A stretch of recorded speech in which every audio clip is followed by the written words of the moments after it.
मंडळी नमस्कार. अमर भोसले ऑफिशियल या यूट्यूब चॅनलमध्ये मी आपणा सर्वांचं स्वागत करीत आहे. जी मंडळी आता साधारणपणे 50च्या घरात आहेत, त्या सर्वांनी ल्युना ही बघितलेली आहे. कायनेटिक कंपनीने जी एक ल्युना काढलेली होती, ती ल्युना हे वाहन आणि मला असं वाटतं बऱ्याच जणांनी ते चालवलेलं सुद्धा आहे. अशी ही अतिशय लोकप्रिय ही ल्युना त्या काळात झालेली होती. कारण अतिशय हलकी म्हणजे त्यात पूर्वीच्या काही लोक सायकल चालवायचे आणि सायकल नंतर एक नेक्स्ट व्हर्जन त्याचं म्हणून ही ल्युना अतिशय हलकी, अतिशय आपण त्याला म्हणू की फ्युएल इफिशियंट म्हणजे उत्तम ॲव्हरेज देणारी आणि 50 सीसी एवढी त्याची ती इंजिनाची क्षमता होती. अर्थात आता बघितलं तर आपण सगळ्या स्कूटर्स 100 ते 150 सीसीच्या आहेत. कार 800 सीसीच्या पुढे आहेत. त्यामुळे 50 सीसी म्हणजे गावामध्ये चालवण्यासाठी अतिशय उपयुक्त अशी ती लुना कायनेटिक कंपनीने काढलेली होती. आणि अर्थात त्याची किंमत, त्यानंतर त्याची इंधनाची जी काही त्याच्यात जे काही इंधन वापरायचे, त्याच्यामधून जे काही ॲव्हरेज मिळायचं ते अतिशय चांगलं असल्यामुळे ती लवकरच लोकप्रिय झाली आणि अनेकांकडे ती लुना होती. बरेच जण सायकल नंतर जेव्हा स्कूटर चालवायचे त्याच्यामध्ये लुना शिकलेले असायचे. असे आज पण बरेच जण आढळतील. आपण तो काळ जर आठवला तर अतिशय लोकप्रिय असं हे वाहन त्या काळी झालेलं होतं. आणि आता पुन्हा ती लुना येतेय. ती परत आली आहे. त्यावेळेस ती पेट्रोलवर होती. आता ती इलेक्ट्रिसिटीवर आहे. म्हणजे इलेक्ट्रिक व्हेइकल या कॅटेगरीमध्ये आता ती पुन्हा नव्याने आलेली आहे. आणि फिरोदिया हे त्या कायनेटिक कंपनीचे मालक होते. आणि साधारणतः असं झालं की एवढी कमी सीसी म्हणजे त्याला क्युबिक सेंटीमीटर म्हणतात, त्या क्षमतेचं जे काही इंजिन होतं ते कितपत चालेल रस्त्यावर अशी एक शंका अनेकांच्या मनात होती आणि अनेकांनी ती त्यांना बोलून सुद्धा दाखवली होती. त्यामुळे जेव्हा एखादं नवीन आपलं उत्पादन बाजारामध्ये घेऊन येताना कुठलीही शंका मनामध्ये राहायला नको म्हणून त्यांनी एक प्रयोग करायचं ठरवलं. पुणे ते मुंबई डेक्कन क्वीन ही रेल्वे रोज धावते, आपण सर्वांना माहीत आहे. अतिशय प्रसिद्ध, अतिशय जुनी अशी ती डेक्कन क्वीन आहे.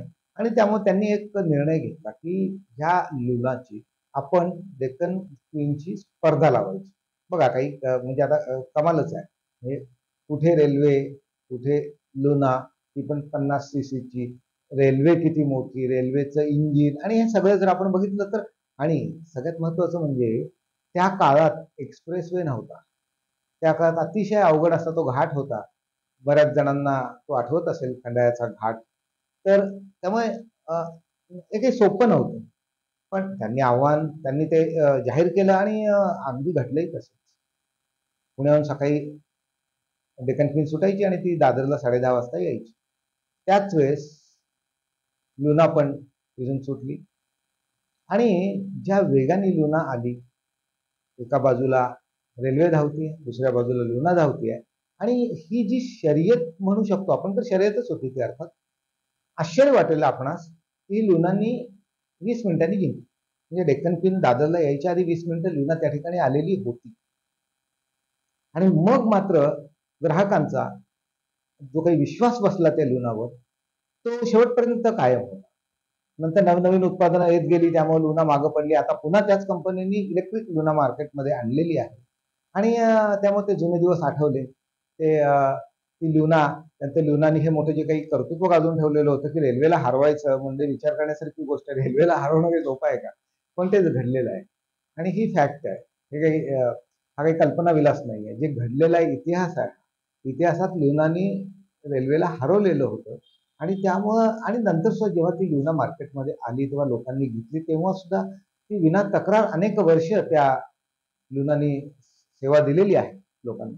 त्यामुळे एक सॅटिस्फाईड कस्टमर अशी एक संज्ञा आहे. समाधानी ग्राहक. तर तो त्या लुनावर होता. तेव्हा मला खात्री आहे आजही अनेक जण मनातून निश्चित आनंदी झाले असतील की लुना परत येतेय. अर्थात ते आता इलेक्ट्रिकवर येतेय, जमाना बदललेला आहे. इंधन वेगळं आहे.